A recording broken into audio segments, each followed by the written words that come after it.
Le stress. Comment reconnaître les signes inquiétants chez le sportif?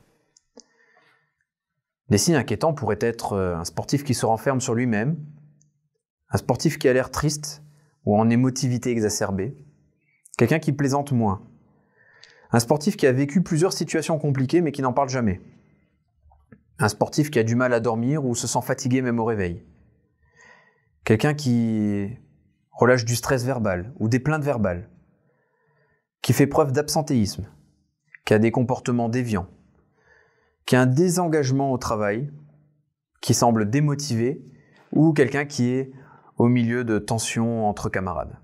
Le stress a des effets sur le corps, il peut entraîner des migraines, des maladies. Sur le mental, il va entraîner tout ce qui est inquiétude, cauchemar, indécision, concentration, négativité.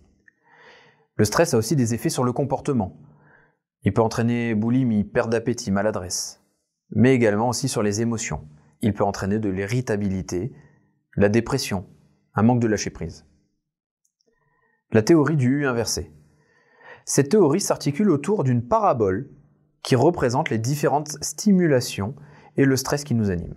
On part du sommeil, le manque de stress, le bon stress, le stress optimal, le mauvais stress, la fatigue, l'épuisement et la désorganisation. Le système nerveux. Nous sommes composés de deux systèmes nerveux, le système nerveux central et le système nerveux autonome, qui fait transiter inconsciemment l'information entre le cerveau et le corps et vice-versa. Le système nerveux autonome régule le niveau en fonction de notre état, sécurité ou danger. Le système nerveux sympathique représente le combat, la fuite, la méfiance, quelqu'un étant tout le temps dans l'action. La colère, la peur en sont les représentants en fonction du danger présent. Le problème, c'est s'il est tout le temps activé, sa demande d'énergie étant haute, on court vers les situations de burn-out ou de dépression. Le système nerveux parasympathique est le système du nerf vague. Il est constitué de deux sous-catégories. Le vagal ventral, qui est le système du lien et de la sécurité, il s'active quand nous sommes en confiance et en sécurité. On est alors zen et attentif. Il entraîne la joie, l'énergie. C'est le maître du jeu. On est prêt, on gère. L'énergie de la personne est alors équilibrée. Il y a le vagal dorsal. Lui est plutôt le système de l'inaction, qui rend incapable de bouger. Il s'active en cas de danger mortel et nous met en mode repli sur soi. Il nous apporte de la tristesse et peut évoluer vers le burn-out. L'énergie de la personne est plutôt basse. Ces modes d'action, vagal ou sympathiques, ont tout leur intérêt.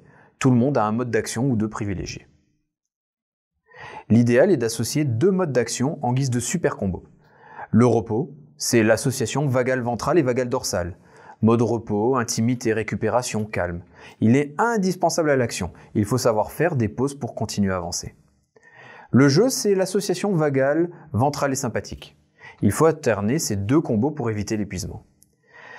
Cette théorie s'appelle la théorie polyvagale, développée par Stephen Porges, qui a identifié un ordre biologique de réponse en fonction de nos expériences. Le nerf vague. Cette théorie se base sur le nerf vague. C'est le 10e nerf sur 12, mais aussi le plus long des nerfs crâniens. Il assure une fonction de régulateur cardiaque. Il est celui qui va nous apaiser après un stress. Il est un collaborateur du cerveau, des intestins, des poumons, du cœur, du foie, de la rate, de l'estomac entre autres. La plupart des informations véhiculées par le nerf vague viennent d'en bas et concernent la faim, le métabolisme énergétique. Il y a toutefois 20% des informations qui sont descendantes et qui vont donner des informations aux organes pour s'adapter à la situation qui se présente. Comment stimuler autrement le nerf vague? Sa stimulation permet d'améliorer l'état de santé général et de lutter contre l'inflammation en agissant sur le système immunitaire.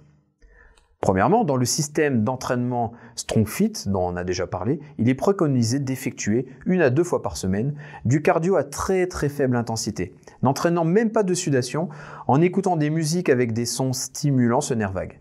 Certaines musiques de Disney comme Libéré délivré par exemple en est un exemple, mais plusieurs musiques peuvent produire cet effet ainsi que des sons binauraux.